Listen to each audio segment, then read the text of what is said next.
guys, I also wanted to cover what am I working on right now with my illustration work. So I've been doing some character studies, which is really helpful. I actually have been drawing mice, and I always think they're cute and adorable.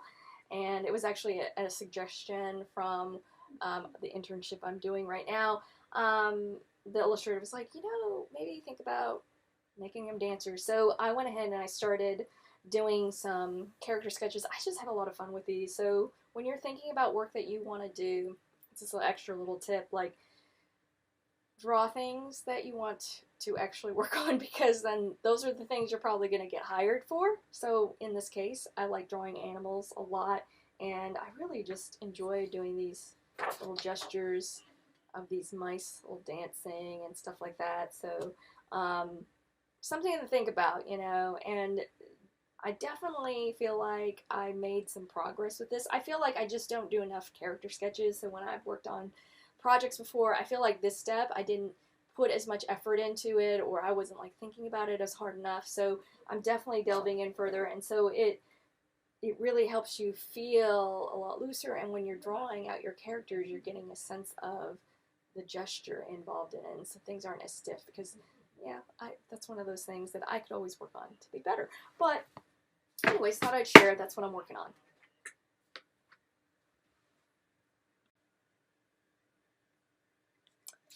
Hi guys, today in this video I wanted to go over some basic production terms, graphic designer terms that you would run into as an illustrator. Okay, so I know that because I've done some trade children's book work, and I found it's like terminology you're going to hear whenever you're going to make like your own print promotions, or you're going to work on any kind of printed project. Okay, so something that sometimes people aren't aware of when they're starting out as an illustrator is that whenever you create an illustration for a book, you have to make the image actually extend beyond the edge of the paper. Okay, so like this cover here, it's easier to see if you see on the inside. So see how the illustration, and then especially on like the hardbounds, it wraps around the inside. I had to make the illustration about 1/8 of an inch actually bigger than it really is. Okay, another reason is, so like on this actual jacket right here, cover jacket, this image extends beyond the edges, because the thing is, when these are after they're printed, you have something called, you're going to add this in on your own for the illustration. You're going to add something called bleed, because this, where it's cut right here, they have these big guillotine cutters, and they just trim off any extra that the image is bleeding away from the actual cut area, which is the trim. Any of the extra illustration, with it, usually it's normally about 1/8 of an inch. So that 1/8 of an inch is cut away, which is the bleed. So they cut here, here, and here. So that way, when it's cut, you're not going to have any of the actual color of the paper. Like in this case, it's white. I wouldn't want, like, if I didn't provide any bleed and I just worked to the actual size, there was a good chance you'd get like it would look something like this. Like there would be like this white here. I'm just kind of pressing on this, but you'd have this like white line that would end up, because the actual color of the paper would be left, because you just did not give them any bleed. Okay, so another way that I wanted to show this is, like, I had some postcards printed, and I think this is easier to see because I requested some printer proofs before I actually ordered my final postcards that I was going to mail out. Okay, so when you look at this, see, you can see, and it's kind of hard to see this, maybe it'll focus in. Sorry, it's blurry. Maybe bring it back down a little bit, but it's kind of hard to see that, but there's these little marks, these little black little marks. They're called crop marks. So that gives you where it's actually going to be cut. So there's like a little bit of extra of this magenta color that extends beyond the actual size of the postcard. Okay, so that is the bleed, any of that extra that's left there, so that when it cuts, I'm going to have this white here of the paper. The actual final size of the postcard, that is your trim. Okay, that's what your finished product is going to be, okay, with that postcard. Okay, so far we've covered bleed. Bleed is the extra that you provide as the illustrator, because if your image is supposed to or have color or anything go all the way to the edge, you're going to provide bleed, okay? That's 1/8 of an inch from on all sides, okay? So it's 1/8 of an inch on the top, this side, and this side. Okay, so that way when it's cut on all 4 sides, you're not going to have any of the color of the paper showing up. Okay, so another thing that you want to consider is if you are going to have like text, or if you're going to be like when you're doing a children's book, I always think about, because people are putting their thumbs on it, you know, there's something called live area. So like in this book here, like here, let's like go to just the beginning part right here. The art director made sure, and then of course this is non-bleed because the illustration is just floating right here. It would be more of a spot illustration because it's small.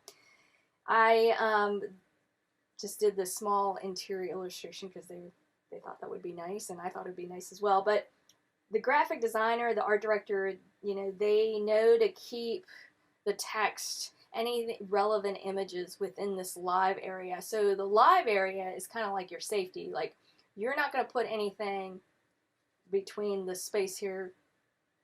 And like normally for like children's books or magazines, I do like a 1/2 inch. Okay, so you have space here, and it's kind of like that imaginary space that you as a designer, you'd have your margin set up in InDesign so you can see, like, I only want the text to go in here because somebody's going to put their thumb. You know, you're going to be reading to that to somebody, okay? So there's always that safety. You don't have anything that you're really worried about too close to the edge, okay? So anyways, I just wanted you guys to be aware of, those are some basic terms that you want to be aware of. So the 3 terms that we covered are bleed. Bleed is the extra that we talked about that extends beyond where they are cutting, okay? Then we talked about trim. Trim is going to be where they're actually cutting to get your final finished piece.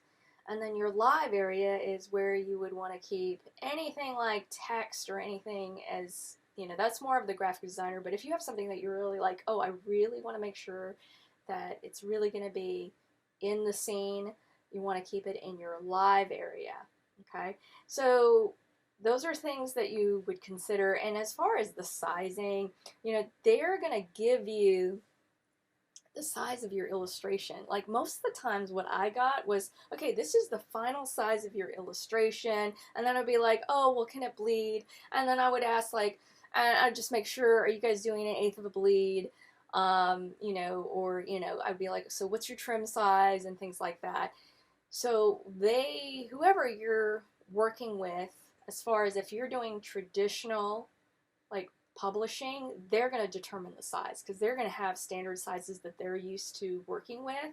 Now, if you are self-publishing, which is a total different scenario, you have, of course, more flexibility, and you're going to be able to choose, depending on who your vendor is, whatever your final sizes are. And a lot of times they're going to provide templates for you that you can download, and then you can go ahead and place them depending on what software you're using. But that's a whole nother video as far as that. But a thing I want to remind you all about is that, you know, when you're thinking about doing imagery and maybe you're doing it for a commercial job and you're really like, oh, well, I'm just doing it for that job. But if you're going to retain the copyright for it, I highly recommend that you think about, well, in terms of size and your bleed, like, what are the possibilities that you can apply this one image to? It could be used for a book, but then if you're doing a traditional publishing contract, you retain the copyright, and it's not work for hire. You know, could you get it printed for, you know, wall art or a canvas or something like that? So when you're doing your final art sizes, you probably want to work at either a higher resolution than normal. And resolution, that would be a whole nother video that we can discuss resolution about. or a much larger size. So those are things to think about, because nowadays there's so many different companies that will work with your artwork, and then you can put it on things, and then you can continue to see your art take on a new life. But these are things that I taught in my high school graphic design classes, and also that I try to use for my own work. So it's something that, yeah, really great way to keep your work living and moving on. But these are basic terms that you really do want to know about, because you would hate to do a beautiful illustration and then you're like, oh my goodness, the art director gets it and they're like, this is the wrong size. And even if you're working digitally, it is a lot of work to have to add additional bleed or do any kind of things like that. So anyways, I hope that's helpful to you guys and that you learned something new. Thanks for listening. Alright guys, one more thing I forgot to add in the video is don't put anything in the gutter. Okay, so the gutter is where the pages are actually kind of bound together or stitched together in a children's book.